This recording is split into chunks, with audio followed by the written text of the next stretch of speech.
एक नया प्रश्न उठ खड़ा हुआ है। क्या मैं किसी अहंकार के कारण सर्वशक्तिमान, सर्वव्यापी तथा सर्वज्ञानी ईश्वर के अस्तित्व पर विश्वास नहीं करता हूं? मेरे कुछ दोस्त, शायद ऐसा कहकर उन पर बहुत अधिकार नहीं जमा रहा हूं, मेरे साथ अपने थोड़े ही समय में इस निष्कर्ष पर पहुंचने के लिए उत्सुक हैं कि मैं ईश्वर के अस्तित्व को नकार कर कुछ जरूरत से ज्यादा आगे जा रहा हूं, और मेरे घमंड ने कुछ हद तक मुझे इस अविश्वास के लिए उकसाया है। मैं ऐसी कोई शेखी नहीं बगाड़ता कि मैं मानवीय कमजोरियों के बहुत ऊपर हूं। मैं एक मनुष्य हूं और इससे अधिक कुछ भी नहीं, और कोई भी इससे अधिक होने का दावा नहीं कर सकता। ये कमजोरी मेरे अंदर भी है। अहंकार भी मेरे स्वभाव का अंग है। अपने कॉमरेड्स के बीच मुझे निरंकुश कहा जाता था। यहां तक कि मेरे दोस्त श्री बटुकेश्वर कुमार दत्त मुझे कभी कभी ऐसा कहते थे। कई मौकों पर स्वेच्छाचारी कहकर मेरी निंदा भी की जाती थी। कुछ दोस्तों को शिकायत है, और गंभीर रूप से है, कि मैं अनचाहे ही अपने विचार उन पर थोपता हूं और अपने प्रस्तावों को मनवा लेता हूं। यह बात कुछ हद तक सही है, इससे मैं इनकार नहीं कर सकता। इसे अहंकार कहा जा सकता है। जहां तक अन्य प्रचलित मतों के मुकाबले हमारे अपने मत का सवाल है, मुझे निश्चय ही अपने मत पर गर्व है, लेकिन ये व्यक्तिगत नहीं है। ऐसा हो सकता है कि यह केवल अपने विश्वास के प्रति न्यायोचित गर्व हो, पर इसको घमंड नहीं कहा जा सकता। घमंड तो स्वयं के प्रति अनुचित गर्व की अधिकता है।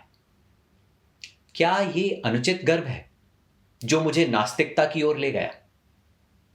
अथवा इस विषय को खूब सावधानी से अध्ययन करके और उस पर खूब विचार करने के बाद मैंने ईश्वर पर अविश्वास किया?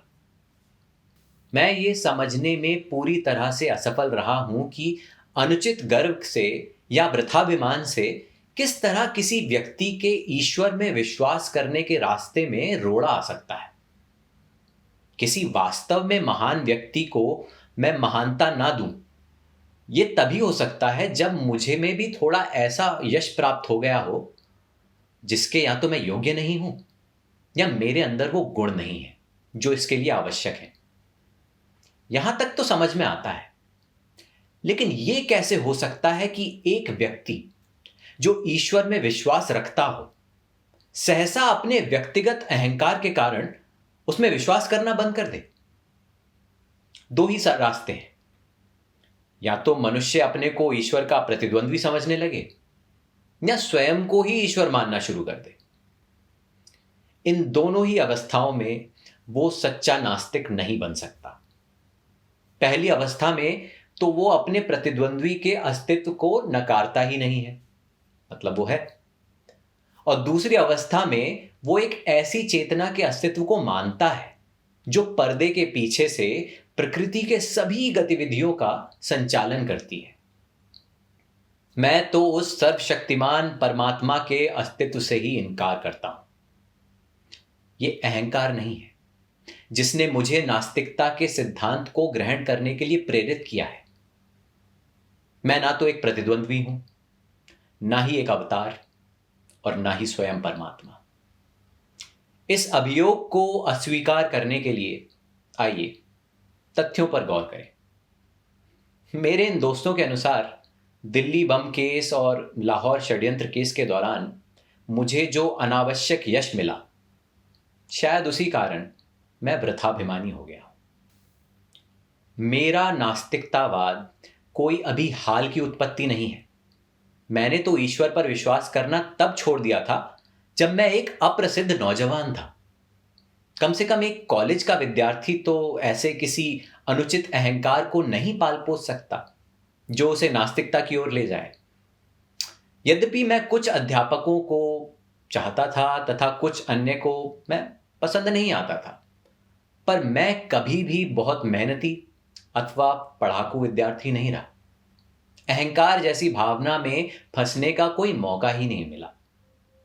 मैं तो एक बहुत लज्जालू स्वभाव का लड़का था जिसकी भविष्य के बारे में कुछ निराशावादी प्रवृत्ति थी। मेरे बापा, जिनके प्रभाव में मैं बड़ा हुआ, एक रूढ़िवादी आर्य समाजी है। एक आर्य समाजी और कुछ भी हो, नास्तिक नहीं होता। अपनी प्राथमिक शिक्षा पूरी करने के बाद मैंने डीएवी स्कूल लाहौर में प्रवेश लिया और पूरे 1 साल उसके छात्रावास में रहा। वहां सुबह और शाम की प्रार्थना के अतिरिक्त मैं घंटों गायत्री मंत्र का जाप करता था। उन दिनों मैं पूरा भक्त था। बाद में मैंने अपने पिता के साथ रहना शुरू किया।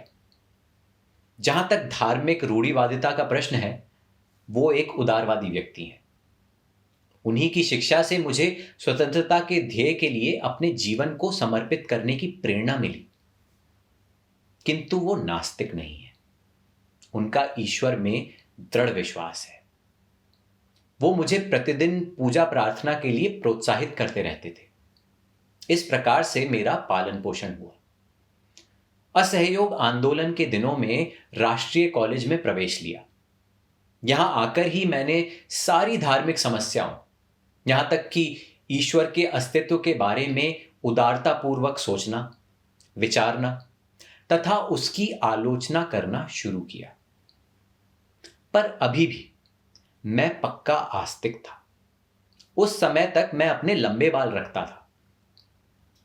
यद्यपि मुझे कभी भी सिख तथा अन्य धर्मों की पौराणिकता और सिद्धांतों में विश्वास नहीं हो सका, किंतु मेरी ईश्वर के अस्तित्व में दृढ़ निष्ठा थी। बाद में मैं क्रांतिकारी पार्टी से जुड़ा।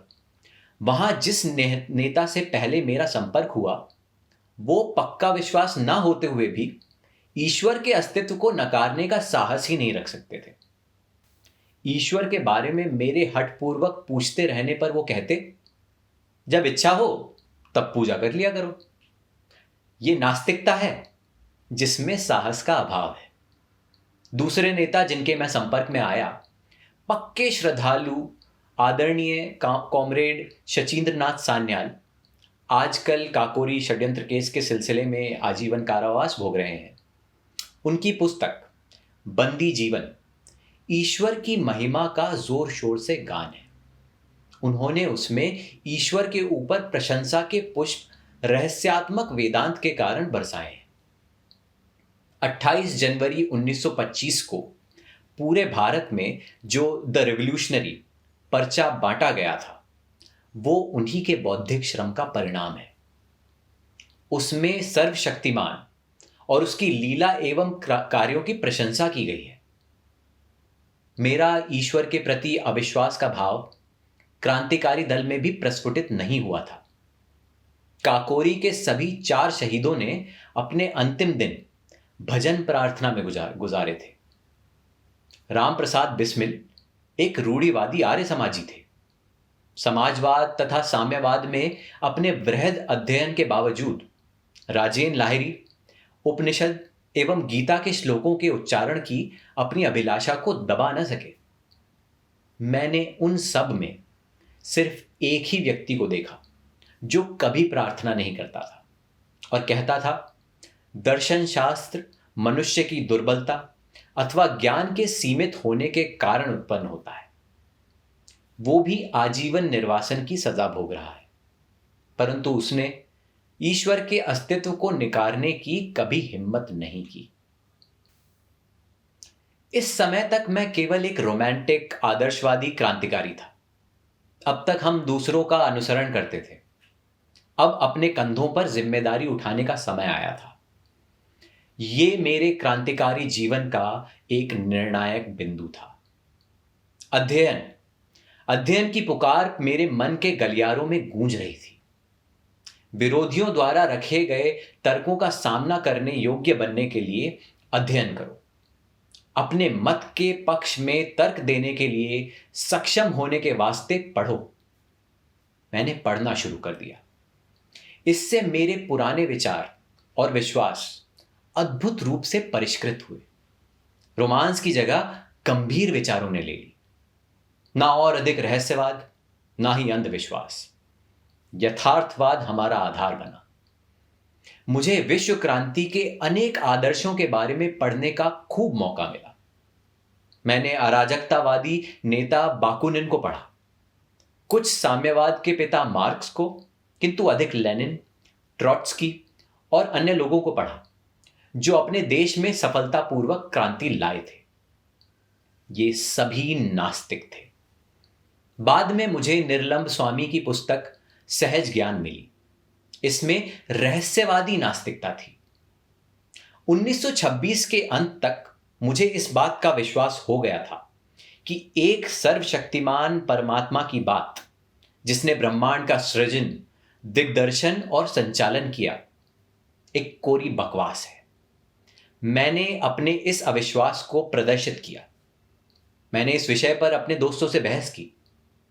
मैं एक घोषित नास्तिक हो चुका था। मई 1927 में मैं लाहौर में गिरफ्तार हुआ। रेलवे पुलिस हवालात में मुझे 1 महीना काटना पड़ा। पुलिस अफसरों ने मुझे बताया कि मैं लखनऊ में था जब वहां काकोरी दल का मुकदमा चल रहा था, कि मैंने उन्हें छुड़ाने की किसी योजना पर बात की थी, कि उनकी सहमति पाने के बाद हमने कुछ बम प्राप्त किए थे, कि 1927 में दशहरा के अवसर पर उन बमों में से एक परीक्षण के लिए भीड़ पर फेंका गया, कि यदि मैं क्रांतिकारी दल की गतिविधियों पर प्रकाश डालने वाला एक वक्तव्य दे दूं तो मुझे गिरफ्तार नहीं किया जाएगा और इसके विपरीत मुझे अदालत में मुखबिर की तरह पेश किया जाएगा और इनाम दिया जाएगा। मैं इस प्रस्ताव पर हंसा। यह सब बेकार की बात थी। हम लोगों की भांति विचार रखने वाले अपनी निर्दोष जनता पर बम नहीं फेंका करते। एक दिन सुबह सीआईडी के वरिष्ठ अधीक्षक श्री न्यूमैन ने कहा कि यदि मैंने ऐसा वक्तव्य नहीं दिया तो मुझ पर काकोरी केस से संबंधित विद्रोह छेड़ने के षड्यंत्र तथा दशहरा उपद्रव में क्रूर हत्याओं के लिए मुकदमा चलाने पर वो बाध्य होंगे और कि उनके पास मुझे सजा दिलाने व फांसी पर लटकवाने के लिए बहुत प्रमाण है। उसी दिन से कुछ पुलिस अफसरों ने मुझे नियम से दोनों समय ईश्वर की स्तुति करने के लिए फुसलाना शुरू कर दिया। पर अब मैं एक नास्तिक था। मैं स्वयं के लिए यह बात तय करना चाहता था कि क्या शांति और आनंद के दिनों में ही मैं नास्तिक होने का दम भरता हूं, या ऐसे कठिन समय में मैं उन सिद्धांतों पर अडिग रह सकता हूं। बहुत सोचने के बाद मैंने निश्चय किया कि किसी भी तरह ईश्वर पर विश्वास तथा प्रार्थना मैं नहीं कर सकता। नहीं, मैंने एक क्षण के लिए भी नहीं की। यही असली परीक्षण था और मैं सफल रहा। अब मैं एक पक्का अविश्वासी था और तब से लगातार हूं। इस परीक्षण पर खरा उतरना आसान काम नहीं था। विश्वास कष्टों को हल्का कर देता है, यहां तक कि उन्हें सुखकर बना सकता है। ईश्वर में मनुष्य को अत्यधिक सांत्वना देने वाला एक आधार मिल सकता है। उसके बिना मनुष्य को अपने ऊपर निर्भर करना पड़ता है। तूफान और झंझावात के बीच अपने पांवों पर खड़ा रहना कोई बच्चों का खेल नहीं है। परीक्षा की इन घड़ियों में अहंकार यदि है तो भाप बनकर उड़ जाता है और मनुष्य अपने विश्वास को ठुकराने का साहस नहीं कर पाता। यदि ऐसा करता है तो इससे यह निष्कर्ष निकलता है कि उसके पास सिर्फ अहंकार नहीं वरन कोई अन्य शक्ति है। आज बिल्कुल वैसी ही स्थिति है। निर्णय का पूरा पूरा पता है। 1 सप्ताह के अंदर ही यह घोषित हो जाएगा कि मैं अपना जीवन एक ध्येय पर न्योछावर करने जा रहा हूं। इस विचार के अतिरिक्त और क्या सांत्वना हो सकती है? ईश्वर में विश्वास रखने वाला हिंदू पुनर्जन्म पर राजा होने की आशा कर सकता है। एक मुसलमान या ईसाई स्वर्ग में व्याप्त समृद्धि के आनंद की तथा अपने कष्टों और बलिदान के लिए पुरस्कार की कल्पना कर सकता है। किंतु मैं क्या आशा करूं? मैं जानता हूं कि जिस क्षण रस्सी का फंदा मेरी गर्दन पर लगेगा और मेरे पैरों के नीचे से तख्ता हटेगा। वो पूर्ण विराम होगा, वो अंतिम क्षण होगा। मैं या मेरी आत्मा सब वहीं समाप्त हो जाएगी, आगे कुछ नहीं रहेगा। एक छोटी सी जूझती हुई जिंदगी जिसकी कोई ऐसी गौरवशाली परिणति नहीं है, अपने में स्वयं एक पुरस्कार होगी। यदि मुझ में इस दृष्टि से देखने का साहस हो, बिना किसी स्वार्थ के यहां या यहां के बाद पुरस्कार की इच्छा के बिना, मैंने अनासक्त भाव से अपने जीवन को स्वतंत्रता के ध्येय पर समर्पित कर दिया है, क्योंकि मैं और कुछ कर ही नहीं सकता था। जिस दिन हमें इस मनोवृत्ति के बहुत से पुरुष और महिलाएं मिल जाएंगे जो अपने जीवन को मनुष्य की सेवा और पीड़ित मानवता के उद्धार के अतिरिक्त कहीं समर्पित कर ही नहीं सकते, उसी दिन मुक्ति के युग का शुभारंभ होगा। ये शोषकों, उत्पीड़कों और अत्याचारियों को चुनौती देने के लिए उत्प्रेरित होंगे, इसलिए नहीं कि उन्हें राजा बनना है या कोई अन्य पुरस्कार प्राप्त करना है, यहां या अगले जन्म में या मृत्योपरांत स्वर्ग में। उन्हें तो मानवता की गर्दन से दास्ता का जुआ उतार फेंकने और मुक्ति एवं शांति स्थापित करने के लिए इस मार्ग को अपनाना होगा। क्या वो उस रास्ते पर चलेंगे जो उनके अपने लिए खतरनाक किंतु उनकी महान आत्मा के लिए एकमात्र कल्पनीय रास्ता है? क्या इस महान ध्येय के प्रति उनके गर्व को अहंकार कहकर उसका गलत अर्थ लगाया जाएगा? कौन इस प्रकार के घृणित विश्लेषण को बोलने का साहस करेगा? या तो वो मूर्ख है या धूर्त। हमें चाहिए कि हम उसे क्षमा कर दें, क्योंकि वो उस हृदय में उद्वेलित उच्च विचारों, भावनाओं, आवेगों तथा उनकी गहराई को महसूस नहीं कर सकता। उसका हृदय मांस के एक टुकड़े की तरह मृत है। उसकी आंखों पर अन्य स्वार्थों के प्रेतों की छाया पड़ने से वो कमजोर हो गई है। स्वयं पर भरोसा रखने के गुण को सदैव अहंकार की संज्ञा दी जा सकती है। ये दुखपूर्ण है, कष्टप्रद है, पर चारा ही क्या है?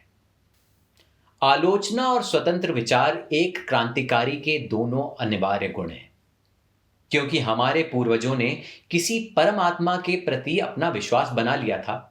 अतः कोई भी व्यक्ति जो उस विश्वास को सत्यता या उस परमात्मा के अस्तित्व को चुनौती दे, उसको विधर्मी, विश्वासघाती ही कहा जाएगा। यदि उसके तर्क इतने अकाट्य हैं कि उनका खंडन वितर्क द्वारा नहीं हो सकता और उसकी आस्था इतनी प्रबल है कि उसे ईश्वर के प्रकोप से होने वाली विपत्तियों का भय दिखाकर दबाया नहीं जा सकता, तो उसकी ये कहकर निंदा की जाएगी कि वो वृथाभिमानी है। ये मेरा अहंकार नहीं था जो मुझे नास्तिकता की ओर ले गया। मेरे तर्क का तरीका संतोषप्रद होता है या नहीं, इसका निर्णय मेरे पाठकों को करना है, मुझे नहीं। मैं जानता हूं कि ईश्वर पर विश्वास ने आज मेरा जीवन आसान और मेरा बोझ हल्का कर दिया होता। उस पर मेरे अविश्वास ने सारे वातावरण को अत्यंत शुष्क बना दिया है। थोड़ा सा रहस्यवाद इसे कवित्वमय बना सकता है, किंतु मेरे भाग्य को किसी उन्माद का सहारा नहीं चाहिए। मैं यथार्थवादी हूं। मैं अंतः प्रकृति पर विवेक की सहायता से विजय पाना चाहता हूं। इस ध्येय में मैं सदैव सफल नहीं हुआ। प्रयास करना मनुष्य का कर्तव्य है। सफलता तो संयोग तथा वातावरण पर निर्भर है। कोई भी मनुष्य जिसमें तनिक भी विवेक शक्ति है, वो अपने वातावरण को तार्किक रूप से समझना चाहेगा। जहां सीधा प्रमाण नहीं है, वहां दर्शन शास्त्र का महत्व है। जब हमारे पूर्वजों ने फुर्सत के समय विश्व के रहस्य को, इसके भूत, वर्तमान एवं भविष्य को, इसके क्यों और कहां से को समझने का प्रयास किया, तो सीधे परिणामों के कठिन अभाव में हर व्यक्ति ने इन प्रश्नों को अपने ढंग से हल किया। यही कारण है कि विभिन्न धार्मिक मतों में हमको उतना अंतर मिलता है जो कभी कभी वैमनस्य तथा झगड़े का रूप ले लेता है। न केवल पूर्व और पश्चिम के दर्शनों में मतभेद है, बल्कि प्रत्येक गोलार्ध के अपने विभिन्न मतों में आपस में अंतर है। पूर्व के धर्मों में इस्लाम तथा हिंदू धर्म में जरा भी अनुरूपता नहीं है। भारत में ही बौद्ध तथा जैन धर्म उस ब्राह्मणवाद से बहुत अलग है, जिसमें स्वयं आर्य समाज व सनातन धर्म जैसे विरोधी मत पाए जाते हैं। पुराने समय का एक स्वतंत्र विचारक चार्वाक है। उसने ईश्वर को पुराने समय में ही चुनौती दी थी। हर व्यक्ति अपने को सही मानता है।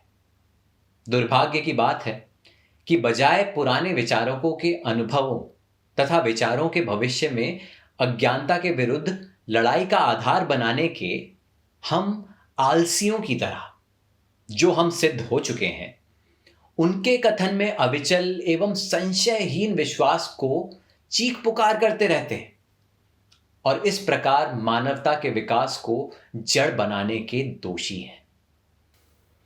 सिर्फ विश्वास और अंधविश्वास खतरनाक है।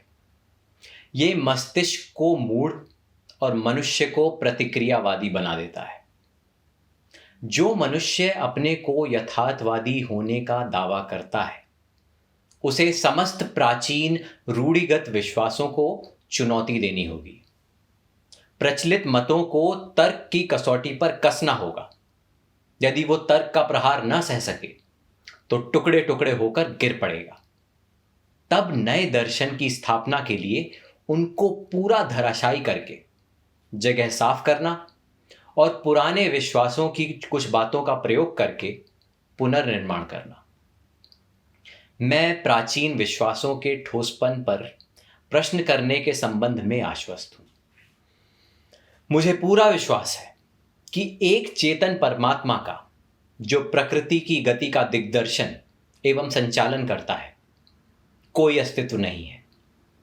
हम प्रकृति में विश्वास रखते हैं और समस्त प्रगतिशील आंदोलन का ध्येय मनुष्य द्वारा अपनी सेवा के लिए प्रकृति पर विजय प्राप्त करना मानते हैं। इसको दिशा देने के पीछे कोई चेतन शक्ति नहीं है। यही हमारा दर्शन है। हम आस्तिकों से कुछ प्रश्न करना चाहते हैं। यदि आपका विश्वास है कि एक सर्वशक्तिमान, सर्वव्यापक और सर्वज्ञानी ईश्वर है जिसने विश्व की रचना की, तो कृपा करके मुझे यह बताएं कि उसने ये रचना क्यों की। कष्टों और संतापों से पूर्ण दुनिया, असंख्य दुखों के शाश्वत अनंत गठबंधनों में और ग्रसित एक भी व्यक्ति तो पूरी तरह संतुष्ट नहीं है। कृपया ये ना कहें कि यही उसका नियम है। यदि वो किसी नियम से बंधा है तो वो सर्वशक्तिमान नहीं है। वो भी हमारी ही तरह नियमों का दास है। कृपया करके ये भी ना कहें कि ये उसका मनोरंजन है। नीरो ने बस एक रोम जलाया था। उसने बहुत थोड़ी संख्या में लोगों की हत्या की थी। उसने तो बहुत थोड़ा दुख पैदा किया था अपने पूर्ण मनोरंजन के लिए। और उसका इतिहास में क्या स्थान है? उसे इतिहासकार किस नाम से बुलाते हैं? सभी विषैले विशेषण उस पर बरसाए जाते हैं। पन्ने उसकी निंदा के वाक्यों से काले पुते हैं, भर्त्सना करते हैं।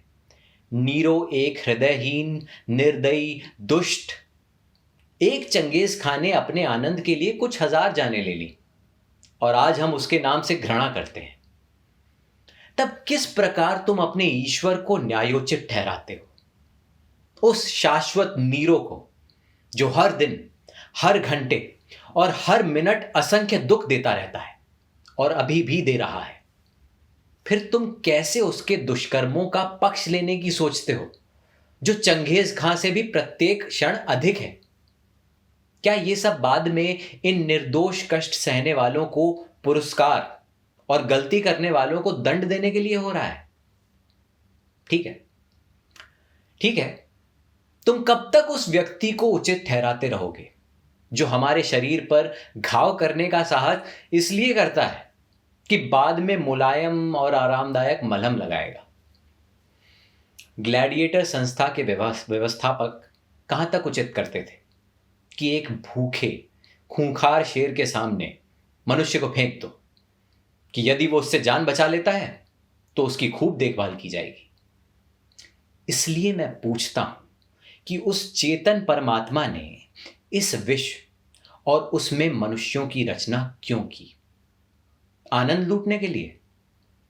तब उसमें और नीरों में क्या फर्क है? तुम मुसलमानों और ईसाइयों, तुम तो पूर्व जन्म में विश्वास नहीं करते। तुम तो हिंदुओं की तरह यह तर्क पेश नहीं कर सकते कि प्रत्यक्षतः निर्दोष व्यक्तियों के कष्ट उनके पूर्व जन्मों के कर्मों का फल है। मैं तुमसे पूछता हूं कि उस सर्वशक्तिशाली ने शब्द द्वारा विश्व की उत्पत्ति के लिए 6 दिन तक क्यों परिश्रम किया, और प्रत्येक दिन वो क्यों कहता है कि सब ठीक है एंड इट वॉज गुड? बुलाओ उसे आज, उसे पिछला इतिहास दिखाओ, उसे आज की परिस्थितियों का अध्ययन करने दो। हम देखेंगे कि क्या वो सह कहने का साहस करता है कि सब ठीक है। कारावास की काल कोठरियों से लेकर झोपड़ियों की बस्तियों तक, भूख से तड़पते लाखों इंसानों से लेकर उन शोषित मजदूरों से लेकर जो पूंजीवादी पिशाच द्वारा खून चूसने की क्रिया को धैर्यपूर्वक निरुत्साह से देख रहे हैं, तथा उस मानव शक्ति की बर्बादी देख रहे हैं जिसे देखकर कोई भी व्यक्ति जिसे तनिक भी सहज ज्ञान है भय से सिहर उठेगा और अधिक उत्पादन को जरूरतमंद लोगों में बांटने के बजाय समुद्र में फेंक देना बेहतर समझने से लेकर राजाओं के उन महलों तक जिनकी नींव मानव की हड्डियों पर पड़ी है, उसको ये सब देखने दो और फिर कहे सब कुछ ठीक है। क्यों और कहां से? यही मेरा प्रश्न है। तुम चुप हो, ठीक है, मैं आगे चलता हूं। और तुम हिंदू हो, तुम कहते हो कि आज जो कष्ट भोग रहे हैं ये पूर्व जन्म के पापी हैं और आज के उत्पीड़क पिछले जन्मों में साधु पुरुष थे, अतः वो सत्ता का आनंद लूट रहे हैं। मुझे यह मानना पड़ता है कि आपके पूर्वज बहुत चालाक व्यक्ति थे। उन्होंने ऐसे सिद्धांत गढ़े जिनमें तर्क और अविश्वास के सभी प्रयासों को विफल करने की काफी ताकत है। न्यायशास्त्र के अनुसार दंड को अपराधी पर पड़ने वाले असर के आधार पर केवल 3 कारणों से उचित ठहराया जा सकता है। वो है प्रतिकार यानी प्रतिशोध, भय तथा सुधार। आज सभी प्रगतिशील विचारकों द्वारा प्रतिशोध के सिद्धांत की निंदा की जाती है। भयभीत करना, डराना, यह सिद्धांत भी कोई अंत नहीं है। सुधार करने का सिद्धांत ही केवल आवश्यक है और मानवता की प्रगति के लिए अनिवार्य है। इसका ध्येय अपराधी को योग्य और शांतिप्रिय नागरिक के रूप में समाज को लौटाना है। किंतु यदि हम मनुष्यों को अपराधी मान भी लें तो ईश्वर द्वारा उन्हें दिए गए दंड की क्या प्रकृति है? तुम कहते हो वो उन्हें गाय, बिल्ली, पेड़, जड़ी बूटी या जानवर बनाकर पैदा करता है। तुम ऐसे 84 लाख दंडों को गिनाते हो। मैं पूछता हूं कि मनुष्य पर इनका सुधारक के रूप में क्या असर है? तुम ऐसे कितने व्यक्तियों से मिले हो जो ये कहते हैं कि वो किसी पाप के कारण पूर्व जन्म में गधे के रूप में पैदा हुए थे? एक भी नहीं। अपने पुराणों से उदाहरण मत दो। मेरे पास तुम्हारी पौराणिक कथाओं के लिए कोई स्थान नहीं है। और फिर क्या तुम्हें पता है कि दुनिया में सबसे बड़ा पाप गरीब होना है? गरीबी एक अभिशाप है, ये एक दंड है। मैं पूछता हूं कि दंड प्रक्रिया की कहां तक प्रशंसा करें जो अनिवार्यतः मनुष्य को और अधिक अपराध करने को बाध्य करे?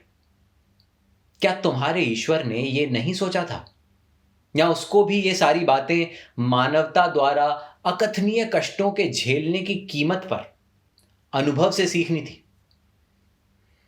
तुम क्या सोचते हो, किसी गरीब या अनपढ़ परिवार जैसे एक चमार या मेहतर के यहां पैदा होने पर इंसान का क्या भाग्य होगा? चूंकि वो गरीब है इसलिए पढ़ाई नहीं कर सकता, वो अपने साथियों से तिरस्कृत एवं परित्यक्त रहता है, जो ऊंची जाति में पैदा होने के कारण अपने को ऊंचा समझते हैं। उसका अज्ञान, उसकी गरीबी तथा उससे किया गया व्यवहार उसके हृदय को समाज के प्रति निष्ठुर बना देते हैं। यदि वो कोई पाप करता है तो उसका फल कौन भोगेगा? ईश्वर, वो स्वयं, या समाज के मनीषी?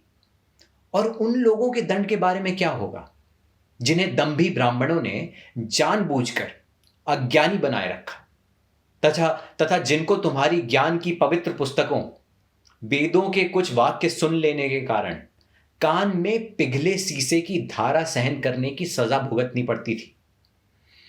यदि वो कोई अपराध करते हैं तो उसके लिए कौन जिम्मेदार होगा और उनका प्रहार कौन सहेगा? मेरे प्रिय दोस्तों, ये सिद्धांत विशेषाधिकार युक्त लोगों के आविष्कार हैं। ये अपनी हथियाई हुई शक्ति, पूंजी तथा उच्चता को इन सिद्धांतों के आधार पर सही ठहराते हैं। अपटॉन सिंक्लेयर ने लिखा था कि मनुष्य को बस अमरत्व में विश्वास दिला दो और उसके बाद उसकी सारी संपत्ति लूट लो। वो बगैर बड़बड़ाए इस कार्य में तुम्हारी सहायता करेगा। धर्म के उपदेशकों तथा सत्ता के स्वामियों के गठबंधन से ही जेल, फांसी, कोड़े और ये सिद्धांत उपजते हैं। मैं पूछता हूं, तुम्हारा सर्वशक्तिशाली ईश्वर हर व्यक्ति को क्यों नहीं उस समय रोकता है जब वो कोई पाप या अपराध कर रहा होता है? ये तो वो बहुत आसानी से कर सकता है।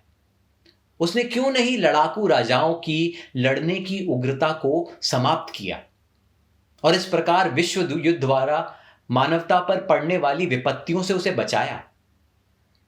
उसने अंग्रेजों के मस्तिष्क में भारत को मुक्त कर देने की भावना क्यों नहीं पैदा की? वो क्यों नहीं पूंजीपतियों के हृदय में ये परोपकारी उत्साह भर देता कि वो उत्पादन के साधनों पर अपना व्यक्तिगत संपत्ति का अधिकार त्याग दें और इस प्रकार केवल संपूर्ण श्रमिक समुदाय वरन समस्त मानव समाज को पूंजीवादी बेड़ियों से मुक्त करें? आप समाजवाद की व्यवहारिकता पर तर्क करना चाहते हैं।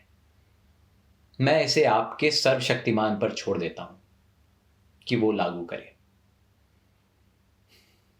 जहां तक सामान्य भलाई की बात है, लोग समाजवाद के गुणों को मानते हैं। वो इसके व्यावहारिक न होने का बहाना लेकर इसका विरोध करते हैं। परमात्मा को आने दो और वो चीजों को सही तरीके से कर दे। अंग्रेजों की हुकूमत यहां इसलिए नहीं है कि ईश्वर चाहता है, बल्कि इसलिए है कि उनके पास ताकत है और हम में उनका विरोध करने की हिम्मत नहीं है। वो हमको अपने प्रभुत्व में ईश्वर की मदद से नहीं रखे हैं, बल्कि बंदूकों, राइफलों, बम और गोलियों, पुलिस और सेना के सहारे। ये हमारी उदासीनता है कि वो समाज के विरुद्ध सबसे निंदनीय अपराध, एक राष्ट्र का दूसरे राष्ट्र द्वारा अत्याचार और पूर्ण शोषण सफलतापूर्वक कर रहे हैं। कहां है ईश्वर? क्या वो मनुष्य जाति के इन कष्टों का मजा ले रहा है? एक नीरो, एक चंगेज, उसका नाश हो। क्या तुम मुझसे पूछते हो कि मैं इस विश्व की उत्पत्ति तथा मानव की उत्पत्ति की व्याख्या कैसे करता हूं? ठीक है, मैं तुम्हें बताता हूं। चार्ल्स डार्विन ने इस विषय पर कुछ प्रकाश डालने की कोशिश की है। उसे पढ़ो। ये एक प्रकृति की घटना है, एवोल्यूशन। विभिन्न पदार्थों के निहारिका के आकार में आकस्मिक मिश्रण से पृथ्वी बनी। कब? इतिहास देखो। इसी प्रकार की घटना से जंतु पैदा हुए और एक लंबे दौर में मानव। डार्विन की ओरिजिन ऑफ स्पीशीज, जीव की उत्पत्ति पढ़ो और तदुपरांत सारा विकास मनुष्य द्वारा प्रकृति के लगातार विरोध और उस पर विजय प्राप्त करने की चेष्टा से हुआ। ये इस घटना की संभवतः सबसे सूक्ष्म व्याख्या है। तुम्हारा दूसरा तर्क यह हो सकता है कि क्यों एक बच्चा अंधा या लंगड़ा पैदा होता है? क्या ये उसके पूर्व जन्म में किए गए कार्यों का फल नहीं है? जीव विज्ञानवेत्ताओं ने इस समस्या का वैज्ञानिक समाधान निकाल लिया है। अवश्य ही तुम एक और बचकाना प्रश्न पूछ सकते हो, यदि ईश्वर नहीं है तो लोग उसमें विश्वास क्यों करने लगे? मेरा उत्तर सूक्ष्म तथा स्पष्ट है। जिस प्रकार वो प्रेतों तथा दुष्ट आत्माओं में विश्वास करने लगे, अंतर केवल इतना है कि ईश्वर में विश्वास विश्वव्यापी है और दर्शन अत्यंत विकसित। इसकी उत्पत्ति का श्रेय उन शोषकों की प्रतिभा को है जो परमात्मा के अस्तित्व का उपदेश देकर लोगों को अपने प्रभुत्व में रखना चाहते थे तथा उनसे अपनी विशिष्ट स्थिति का अधिकार एवं अनुमोदन चाहते थे। सभी धर्म, संप्रदाय, पंथ और ऐसी अन्य संस्थाएं अंत में निर्दयी और शोषक संस्थाओं, व्यक्तियों तथा वर्गों की समर्थक हो जाती हैं। राजा के विरुद्ध हर विद्रोह हर धर्म में सदैव ही पाप रहा है। मनुष्य की सीमाओं को पहचानने पर, उसकी दुर्बलता व दोष को समझने के बाद परीक्षा की घड़ियों में मनुष्य को बहादुरी से सामना करने के लिए उत्साहित करने, सभी खतरों को पुरुषत्व के साथ झेलने तथा संपन्नता एवं ऐश्वर्य में उसके विस्फोट को बांधने के लिए ईश्वर के काल्पनिक अस्तित्व की रचना हुई। अपने व्यक्तिगत नियमों तथा अभिभावकीय उदारता से पूर्ण ईश्वर की बढ़ा चढ़ाकर कल्पना एवं चित्रण किया गया। जब उसकी उग्रता तथा व्यक्तिगत नियमों की चर्चा होती है तो उसका उपयोग एक भय दिखाने वाले के रूप में किया जाता है, ताकि कोई मनुष्य समाज के लिए खतरा ना बन जाए। जब उसके अभिभावक गुणों की व्याख्या होती है तो उसका उपयोग पिता, माता, भाई, बहन, दोस्त तथा सहायक की तरह किया जाता है। जब मनुष्य अपने सभी दोस्तों द्वारा विश्वासघात तथा त्याग देने से अत्यंत क्लेश में हो, तब उसे इस विचार से सांत्वना मिल सकती है कि एक सदा सच्चा दोस्त उसकी सहायता करने को है, उसको सहारा देगा तथा वो सर्वशक्तिमान है और कुछ भी कर सकता है। वास्तव में आदिम काल में यह समाज के लिए उपयोगी था। पीड़ा में पड़े मनुष्य के लिए ईश्वर की कल्पना उपयोगी होती है। समाज को इस विश्वास के विरुद्ध लड़ना होगा। मनुष्य जब अपने पैरों पर खड़ा होने का प्रयास करता है तथा यथार्थवादी बन जाता है, तब उसे श्रद्धा को एक ओर फेंक देना चाहिए और उन सभी कष्टों, परेशानियों का पुरुषत्व के साथ सामना करना चाहिए जिनमें परिस्थितियां उसे पटक सकती हैं। यही आज मेरी स्थिति है। ये मेरा अहंकार नहीं है मेरे दोस्त, ये मेरे सोचने का तरीका है जिसने मुझे नास्तिक बनाया है। ईश्वर में विश्वास और रोज बरोज की प्रार्थना को मैं मनुष्य के लिए सबसे स्वार्थी और गिरा हुआ काम मानता हूं। मैंने उन नास्तिकों के बारे में पढ़ा है जिन्होंने सभी विपदाओं का बहादुरी से सामना किया। अतः मैं भी एक पुरुष की भांति फांसी के फंदे की अंतिम घड़ी तक सर ऊंचा किए खड़ा रहना चाहता हूं। हमें देखना है कि मैं कैसे निभा पाता हूं। मेरे एक दोस्त ने मुझसे प्रार्थना करने को कहा। जब मैंने उसे नास्तिक होने की बात बताई तो उसने कहा, अपने अंतिम दिनों में तुम विश्वास करने लगोगे। मैंने कहा, नहीं प्यारे दोस्त, ऐसा नहीं होगा। मैं इसे अपने लिए अपमानजनक तथा भ्रष्ट होने की बात समझाता हूं। स्वार्थी कारणों से मैं प्रार्थना नहीं करूंगा। पाठकों और दोस्तों, क्या यह मेरा अहंकार है? अगर है तो मैं स्वीकार करता हूं।